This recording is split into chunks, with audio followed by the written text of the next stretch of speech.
성도 여러분 안녕하십니까?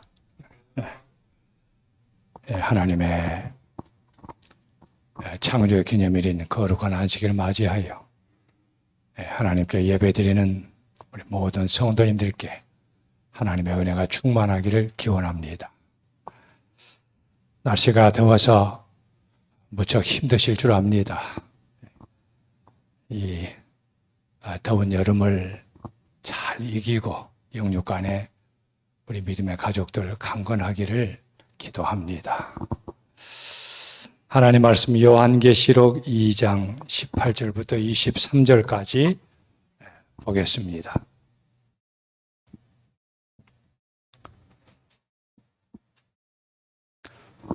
요한계시록 18장 2장 18절부터입니다. 두아데라 교회의 사자에게 편지하라.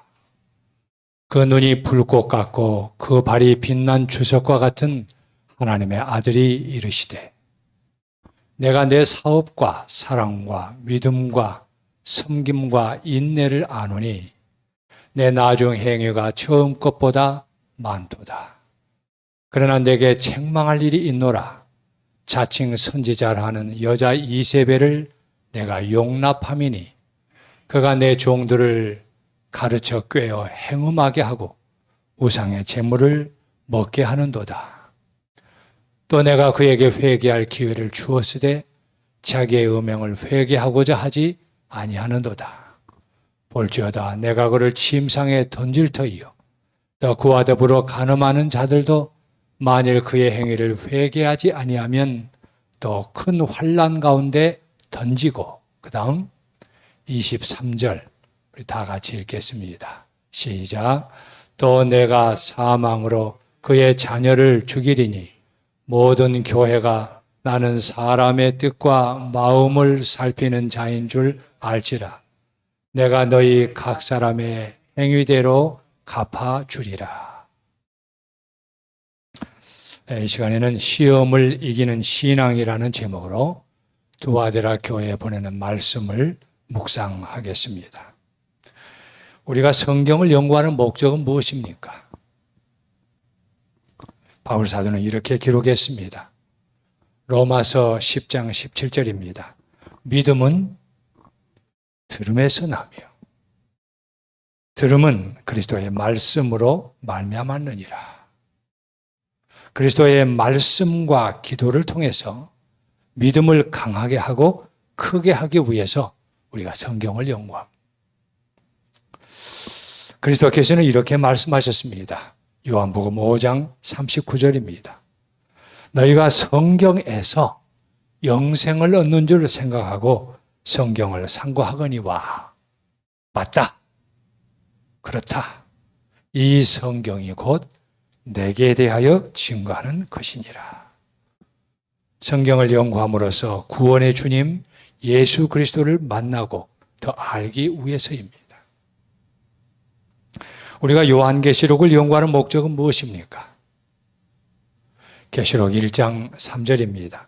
이 예언의 말씀을 읽는 자와 듣는 자와 그 가운데 기록한 것을 지키는 자는 복이 있나니 때가 가까움이라. 참 의미심장한 말씀입니다.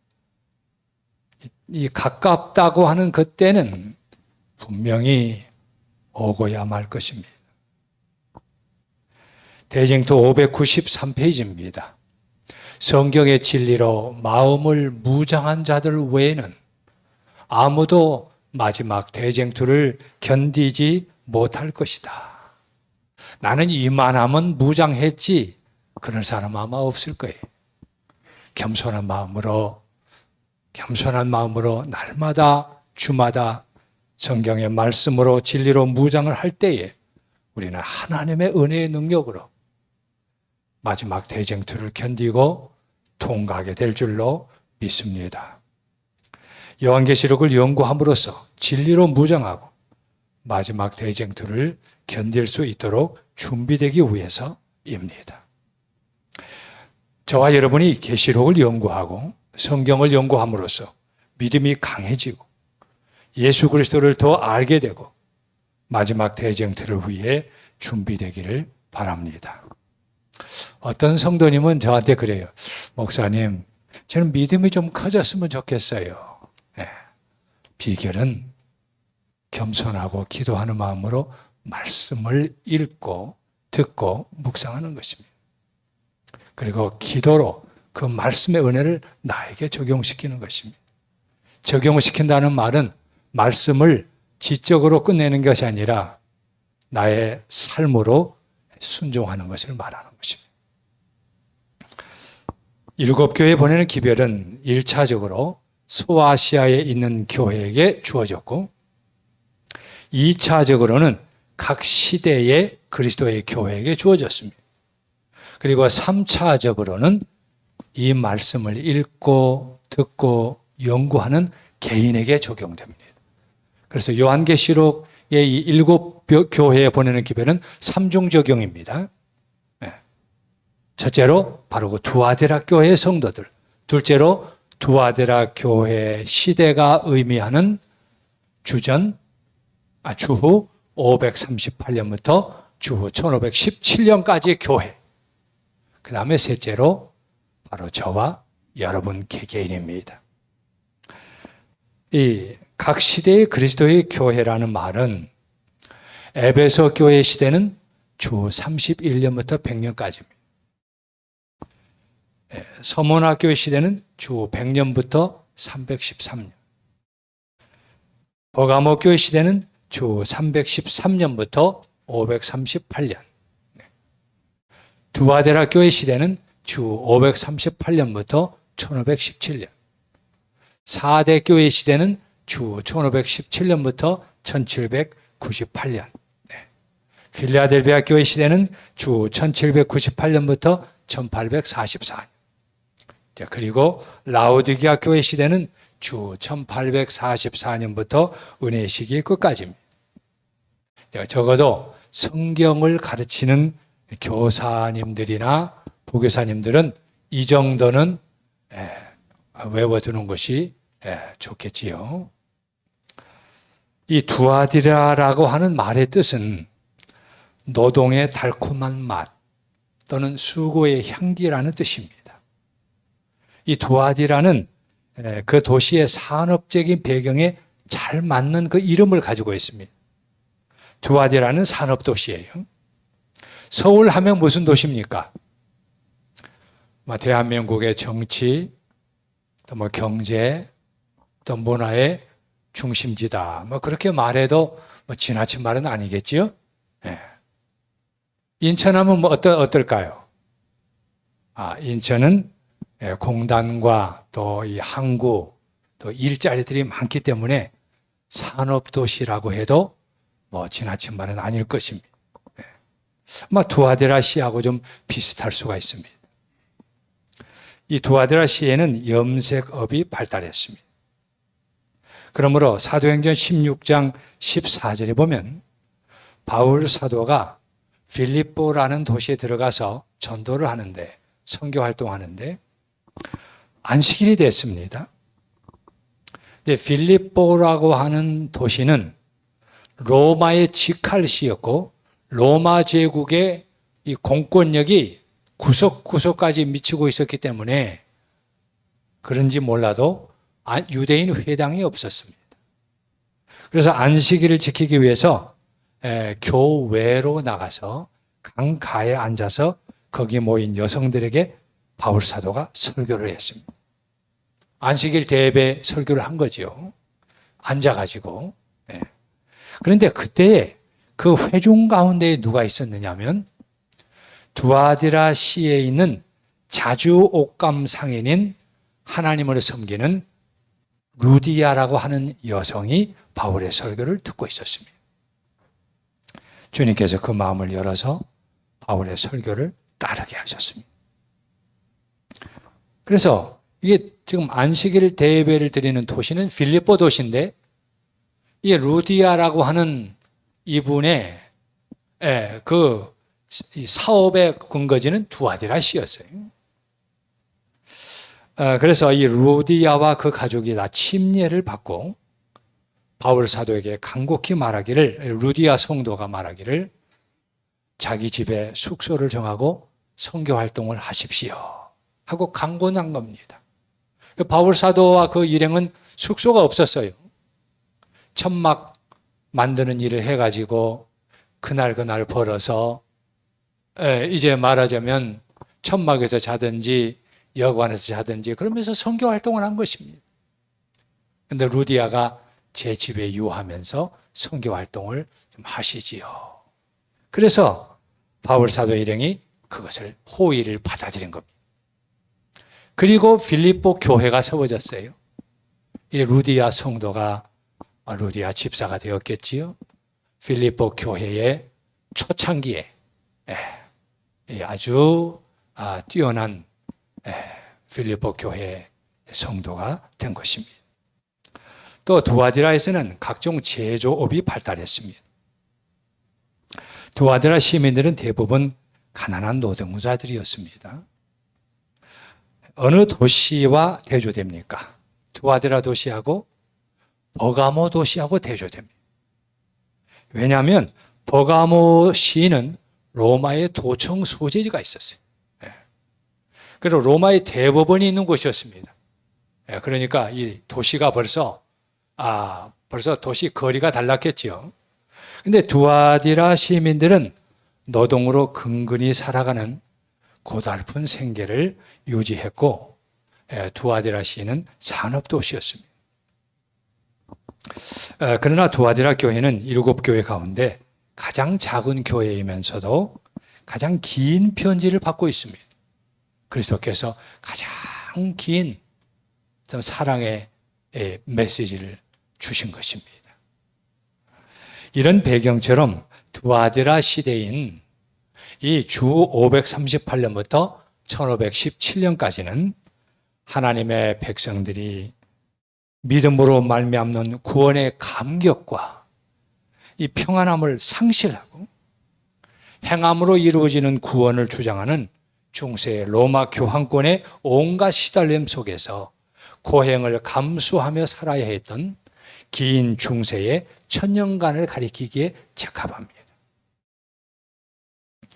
교황권은 서기 4세기와 5세기의 버가모 시대 동안 성장하다가 주 538년에 교황권이 확립돼서 지상의 최고의 권력을 가지게 됐습니다.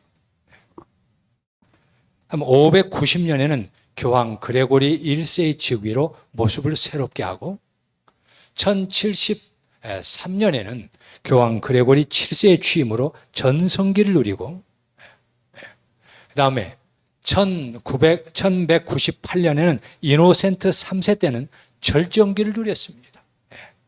절정기를 누렸습니다. 그러다가 1294년 보니파스 8세 때부터 세력이 기울면서 내분을 반복하다가 1517년 10월 31일 마르틴 루터가 불붙인 종교 개혁으로 그 세력의 기반이 무너지고 그 최고의 권력은 주춤해졌습니다. 그래서 두아디라 교회 시대는 교황 권력 최고의 시대, 혹은 중세 교회 시대, 혹은 암흑 시대의 교회라고 불려옵니다. 유명한 세이스 박사의 책 143페이지에는 이렇게 기록됐습니다. 그 버가모 시대 다음에는 두아디라 시대가 오는데, 여기 보세요. 에베소 교회 시대, 서머나 교회 시대, 버가모 교회 시대, 두아디라 교회 시대, 이렇게 나누지 않습니까? 이 시대는 부패한 사제직을 위해서는 자줏빛 예복과 영광의 시대요. 의미심장한 말이죠. 진리를 위해서는 암흑의 시대요.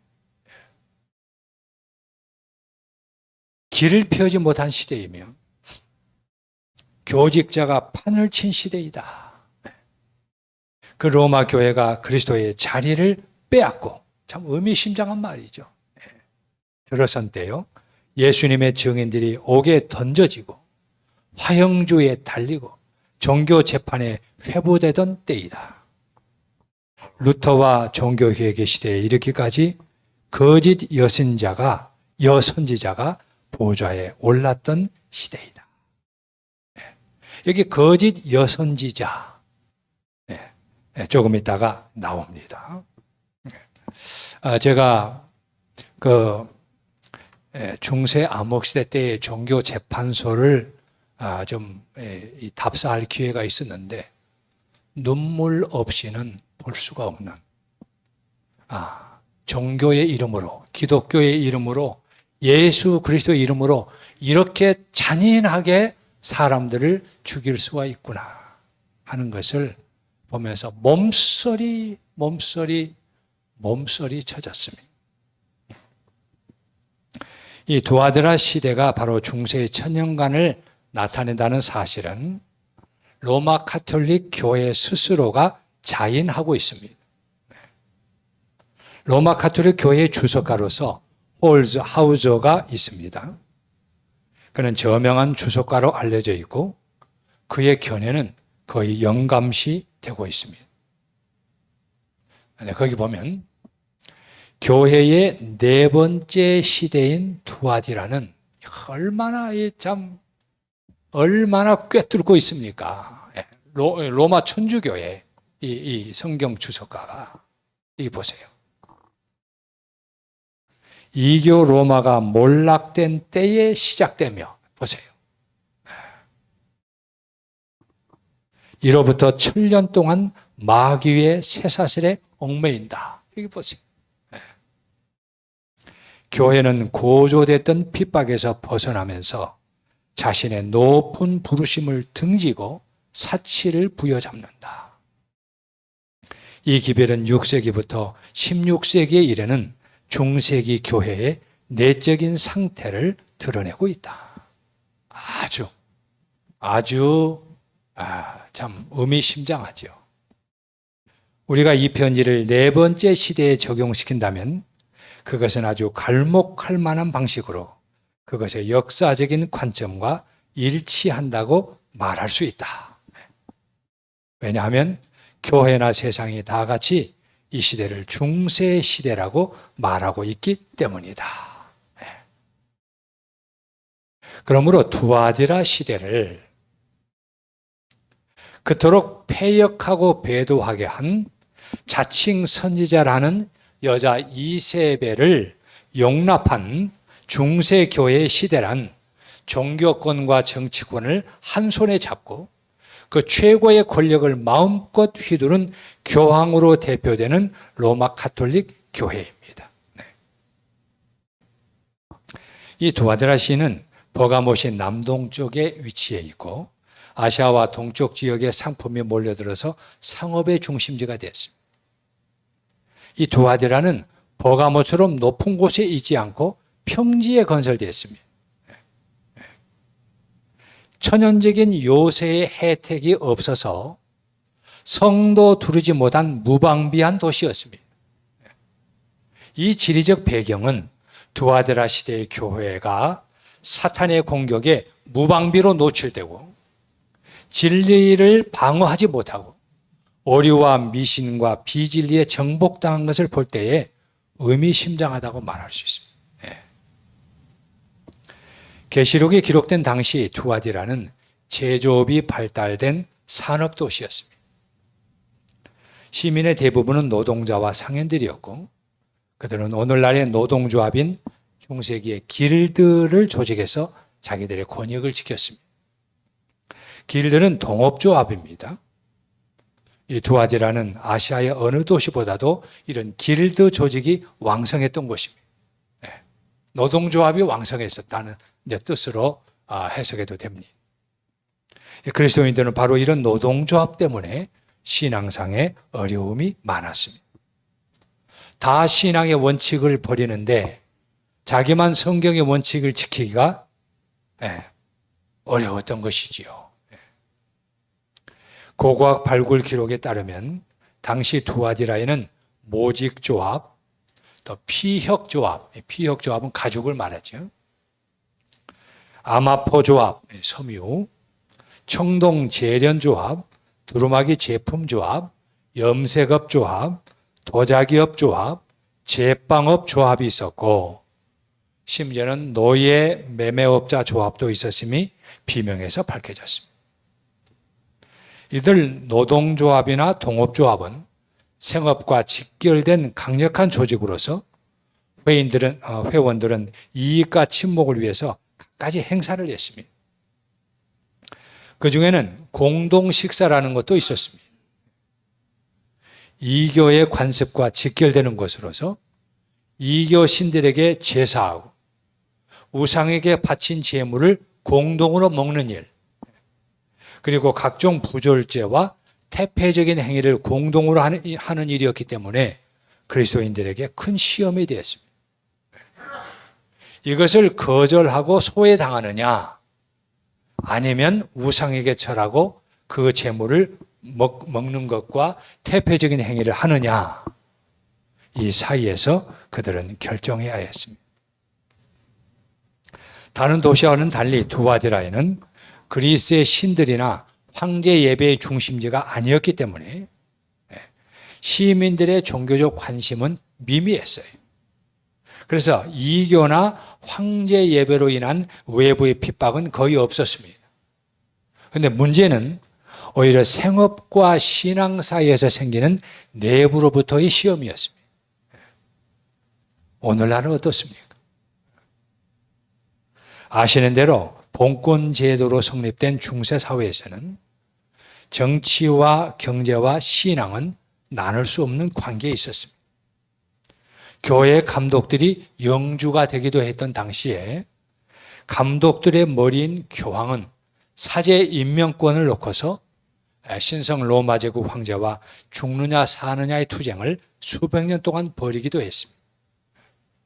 이런 정치 경제 체제에서 신앙을 지켜야 했던 당시의 그리스도인들은 당장 먹고 살기 위해서는 자기 신앙을 타협하고 그 사회에 동화되어서 우상의 제물을 먹으라는 시험에 처한 겁니다.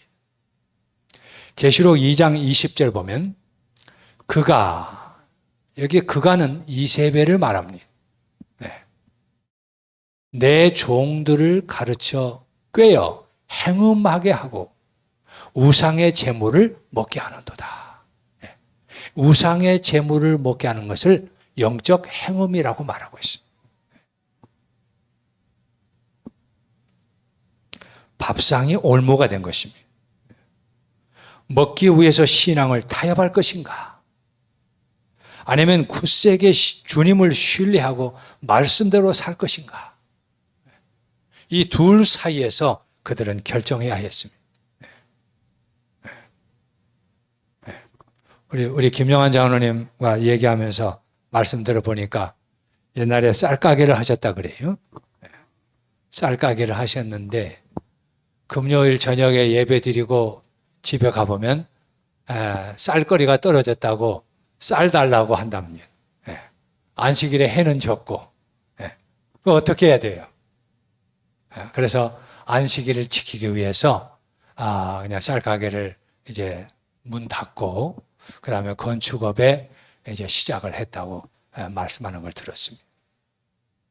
우리 성도님들 한 분 한 분이 다 이렇게 믿음으로 하나님의 계명과 말씀과 뜻에 순종하기 위해서 그렇게 참 세상에서는 가진 것이 적을지라도 하늘의 믿음에 부유한 성도가 되기 위해서 그렇게 살아온 것입니다.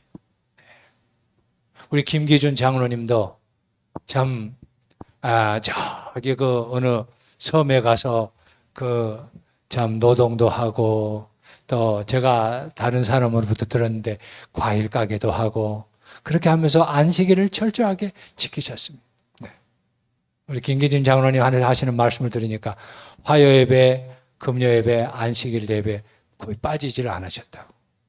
연세가 많으시고 이제 상처하신 다음에 너무 참 연세가 많으시고 힘드셔서 이제 가끔 너무 힘들 때는 저녁 집회에 가끔 빠지긴 하지만 오늘도 이렇게 나오시는 모습 볼 때 정말 신앙의 영웅을 보게 됩니다. 사람은 알아주지 않을지라도 하늘은 성도들의 그 정금 같은 믿음을 다 보고 계시는 것입니다. 경제적인 어려움, 사회적인 어려움이 있음에도 불구하고 안식일을 거룩히 지키며 온전한 십일금을 하나님께 드리며 믿음으로 하나님의 계명과 말씀과 뜻에 순종하며 구원의 기쁨과 재림의 소망을 지키는 신실한 성도님들을 인해서 하나님께 감사와 영광과 경배를 올립니다. 요한사도는 계시를 받아서 이렇게 기록했습니다. 계시록 13장 16절입니다. 그가 모든 자, 곧 작은 자나 큰 자나 부자나 가난한 자나 자유인이나 종들에게, 그러니까 모든 자지요. 이게 부자, 가난한 자, 큰 자, 작은 자, 시민들, 노예들 전부 아닙니까? 모든 자 아니에요? 그 오른손이나 이마에 표를 받게 하고 짐승의 표를 받게 하는 것입니다.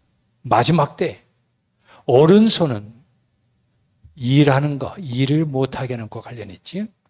이마에 짐승의 권위인 일요일에 대한 공명심을 가지고 예배드리거나 거기에 따르는 그러한 것을 여기 의미할 것입니다. 표를 받게 하고 누구든지 이 표를 가진 자 외에는 매매를 못하게 하니 경제 봉쇄에 들어가는 거지요. 다시 밥상이 올무가 될 시대가 오게 될 것입니다. 두아디라 교회 시대 주후 538년부터 1517년까지의 두아디라 교회 성도들이 겪었던 그 신앙의 시험이 이 마지막 때 다시 한번 반복되는 것입니다. 매매를 못하게 하니 이 표는 곧 짐승의 이름이나 그 이름의 수라. 지혜가 여기 있으니 총명한 자는 그 짐승의 수를 세어보라. 그것은 사람의 순이 666이니라. 6은 사람의 수이고 불완전 수입니다. 666, 6이 3개 있으면 영원히 불완전 수입니다. 7은 하나님의 수이고 완전 수입니다. 여기 666은 짐승의 수이고 사람의 수이고 짐승과 관련이 있습니다.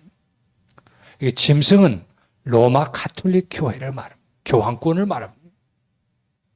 교황이 아니고 교황권입니다. 성경 가르칠 때 우리가 주의해야 됩니다. 교황하면 포, 교황권하면 포퍼시, 페이퍼시 다르죠? 교황권입니다. 로마 가톨릭 교회입니다. 교황 개인이 아닙니다. 그런데 이 로마 가톨릭 교회는 안식일을 일요일로 바꾸고 하나님의 십계명을 바꾼 것을 로마 가톨릭 교회의 권위로 주장하고 있습니다. 교회가 성경 위에 있다고 주장하고 있고 그 증거가 하나님의 십계명을 바꾼 것으로 나타내고 있습니다. 주장하고 있습니다. 그러므로 짐승의 표는 미국이 강제로 일요일 법령을 제정하고 많은 나라들에게 이 법을 강요할 때 이루어지는 것입니다. 머지않아 이 마지막 때에 로마 가톨릭과 미국은 세상에 있는 모든 사람들로 하여금 짐승의 표를 받게 하고 강제로 일요일을 지키게 함으로써 모든 사람들의 양심의 자유를 짓밟을 것입니다. 그 두아디라 교회 시대에 있었던 그 양심의 자유를 짓밟는 일이 다시 반복될 것이라는 말씀입니다. 두아디라 교인들에게 있었던 시험은 이 세상 끝날에 계시록에 예언된 대로 타락한 연합된 교회의 영향을 받은 정치 권력이 하나님의 백성들에게 경제 봉쇄를 단행할 때 다시 그 모습을 드러낼 것입니다. 여러분은 그때 어느 편에 서겠습니까? 하나님께서는 이렇게 약속하셨습니다. 사실 지금 이 시기에 믿음의 이 근육을 날마다 튼튼하게 하는 지혜 있는 성도들, 그 성도들이 결국은 그날에 그 마지막 때에 온 세상을 시험하는 시험에 닥칠 때에 하나님의 은혜의 능력으로 이기게 될 것을 믿습니다. 시편 46편 1절 말씀입니다. 하나님은 우리의 피난처시요 힘이시니 환난 중에 만날 큰 도움이시라. 그러므로 땅이 변하든지 산이 흔들려 바다 가운데 빠지든지 바닷물이 솟아나고 뛰놀든지 그것이 넘침으로 산이 흔들릴지라도 우리는 두려워하지 아니하리로다. 이 믿음으로 모든 시험과 핍박에도 불구하고 하나님의 편에 굳게 서게 되기를 바랍니다. 아브라함은 가뭄과 기근으로 경제적 어려움이 닥쳤을 때 이 가나안 땅에서 나온 갈대아 우르로 돌아갈 수 있었지만은 그렇게 하지 않고 더 나은 번향, 즉 하나님께서 주심하고 약속하신 땅을 믿음으로 바라보고 믿음을 지켰습니다. 그러므로 그 주위의 민족들은 아브라함에게 히브리인이라는 별명을 주었습니다. 히브리인이라는 말은 강을 건너온 자라는 뜻입니다.